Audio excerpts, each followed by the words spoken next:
I'm going to give you 6 features of the Australian landscape. Inflow of new arrivals has been largely stable. This is perhaps an unexpected one when you think, well, if we've been declining or what's going on here, what do we know about people joining churches? Here's a picture over 25 years. We have different types of inflow. We have people who change churches but stay within the same denomination. We call those transfers. You go from an Anglican church to another Anglican church.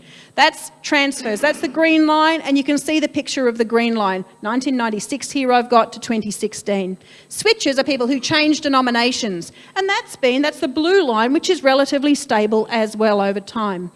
Newcomers are people who were not in church in the previous 5 years. They have come into church having had either no church background or having been away from church perhaps since they were a child, okay? So they are new to church life in the last 5 years. This is this is the line we're most interested in. See that orange line?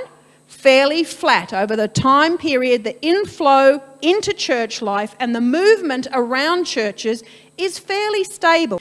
Let's delve a little bit deeper into that newcomer figure, because with the context of being tougher for church life, when we go a little bit deeper, we do see some erosion. So this is a Protestant, the Protestant line is the blue line, and there's an overall line. So you can see when you round up that orange line, you get that 6%, which I showed you.